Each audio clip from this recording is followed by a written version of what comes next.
It's every parent's nightmare to outlive their children. Be it through illness or tragedy, the pain is unimaginable.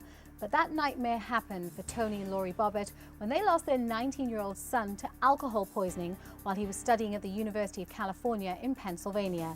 Today, the Bobbitts tell me of their sad journey. Welcome to Insight.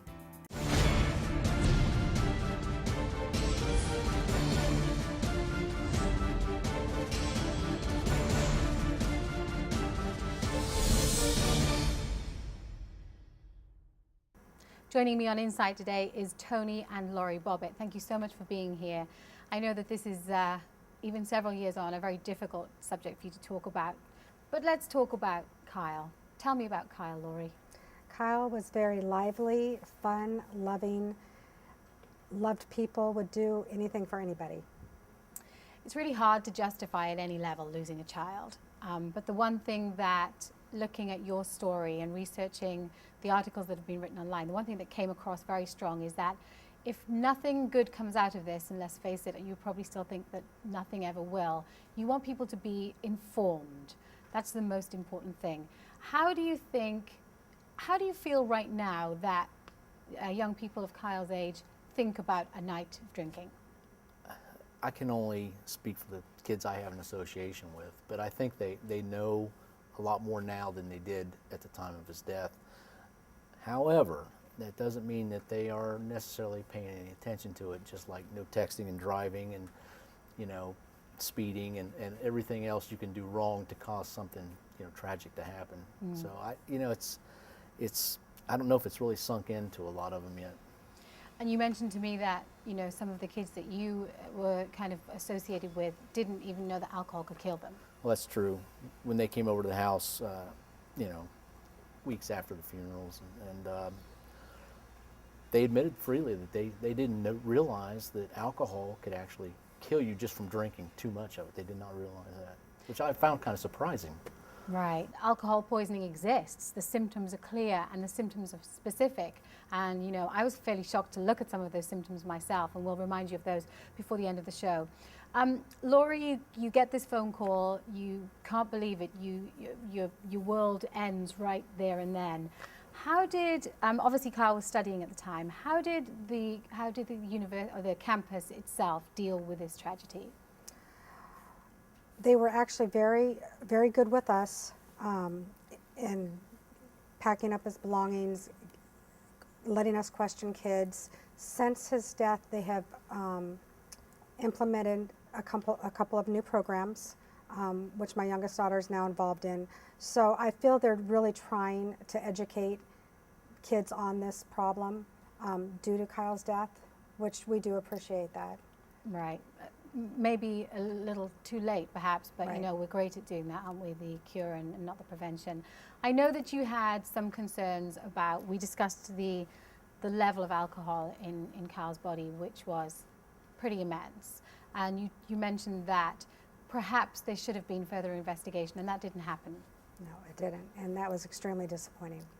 Both the police and I believe the mortuary were just shocked by the alcohol content in Kyle's body. What would have been a suitable outcome for you on that, Tony? After we talked with the police, basically the chief of police of the city said, hey, it's a college campus, we can't stop this. And basically that was there. But even though it's a very, very small town, and there are several bars, and there's only a few places for these people to get alcohol, especially hard liquor, and they never pursue pressuring the bars for selling to minors, because let's face it, there's a lot of minors on a college campus, right? So they don't put the pressure on the bar owners or the alcohol distributors to you know, work within the guidelines of the law. Right. And that's a big problem, because that's their job, is to uphold the law. I also think that if some of these older kids that probably provided the alcohol could have been questioned, it would make them think twice about providing a minor with alcohol again. Although we all like to think our children are not drinking, but the fact is that they are experimental and they do try. And you maybe said, you know, well, we think he probably had a beer at some time. We've certainly never seen him drunk. But the question is, who is providing the alcohol for these for these young people. So that's a very good point that you bring up there. Do you think that kids understand the difference between trying that underage beer and then hitting the hard stuff, as my dad would call it, you know, the whiskey?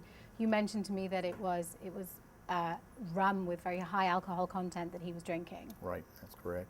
No, I don't think they understand the difference between alcohols, you know, between beer and they don't understand how much your body metabolizes. I mean, it's just a flat rate, and that's, no matter your size, your body it can only get rid of so much alcohol per hour, and based on food intake and weight, and well, you know, we talked about that. Right.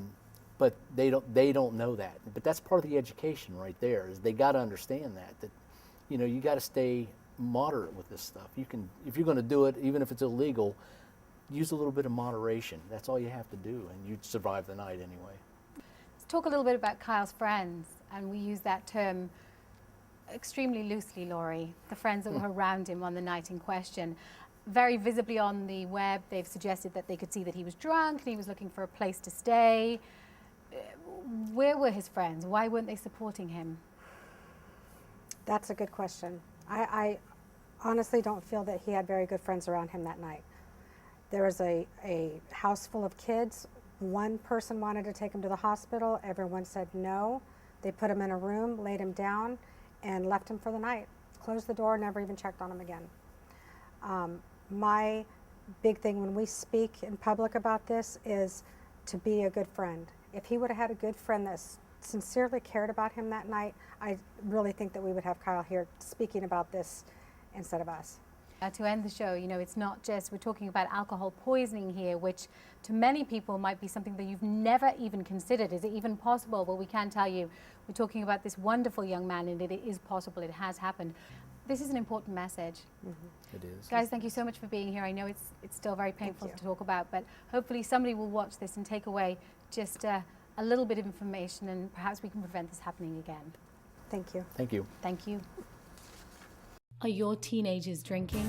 Do they know their limitations? Excessive alcohol can kill. For more information on underage and teen drinking, head to parents.com.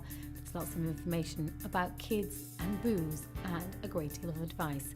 For more statistics on alcohol poisoning, head to the following website.